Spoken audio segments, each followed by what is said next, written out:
Ассаламу алейкум. Еще хочу рассказать вам про милости Аллаха. Когда мы были студенты, нас отправляли на каникулы домой. В 1997 году или... 1908 году, да, вспомнила. В 1908 году в Москве сказали, что приезжает это гости из арабских стран. Это переводчик нужен. Потом девчонки, мальчишки, они собрались. Ну, они как коллектив, они решили, кого это мы выбираем для перевода. Это араба. Они выбирали меня. Я им говорю, я русский, у меня не очень хорошо, но мне русский как есть, чисто это не могу перевести. Они говорят, зато ты арабский хорошо знаешь. Да, говорит, ты арабский хорошо знаешь, ты будешь это переводчик это. Я говорю, я не буду это перевести, говорю, это вы это москвичи, вы русские, вы это школу окончили на русский язык, я окончила школу на свой родной язык, а русский для меня это как иностранный язык. СССР система была одна, но в Средней Азии у нас это русский язык, мы учились 5 класс. 2 раза в неделю. И то у меня в аттестате это 5 по литературе. Моя литература родной и русская литература, мне 5 стоит оценка. А по-русски язык и мой родной язык 4 стоит оценка. У меня это аттестат. Средняя школа во время СССР. Поэтому я сказала им, что я не буду перевести. Нет, будешь. Я говорю, хорошо. Я уповала на Аллах и вышла на трибуне.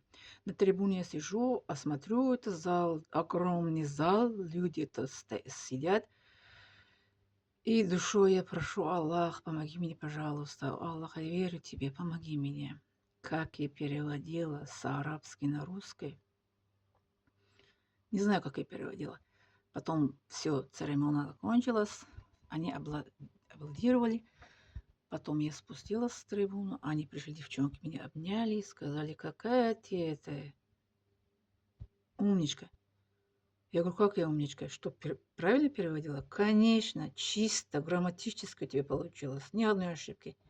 Я и по шутке им еще сказала до этого представления, если какая-то ошибка это будет, мне поможете? Да, прям поможем из зала тебе там это. Ты сама все это сможешь. Ты умничка, у тебя все получится. Они мне сказали, да.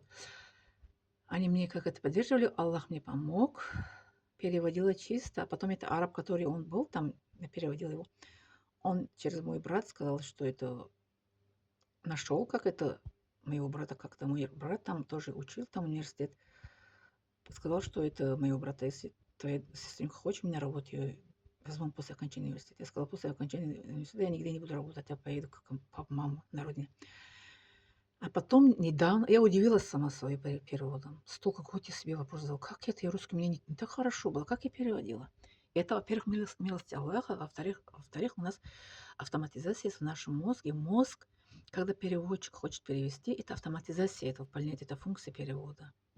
Я это 2 года назад, это Тина Черногорская же есть, это профессор русская, а она объяснила, что и рассказала, что одна переводчица во время этого зала суда, она переводила 4 языка в одномоментно. Ее спрашивают после суда, как это у вас получится? Она сказала, я не знаю.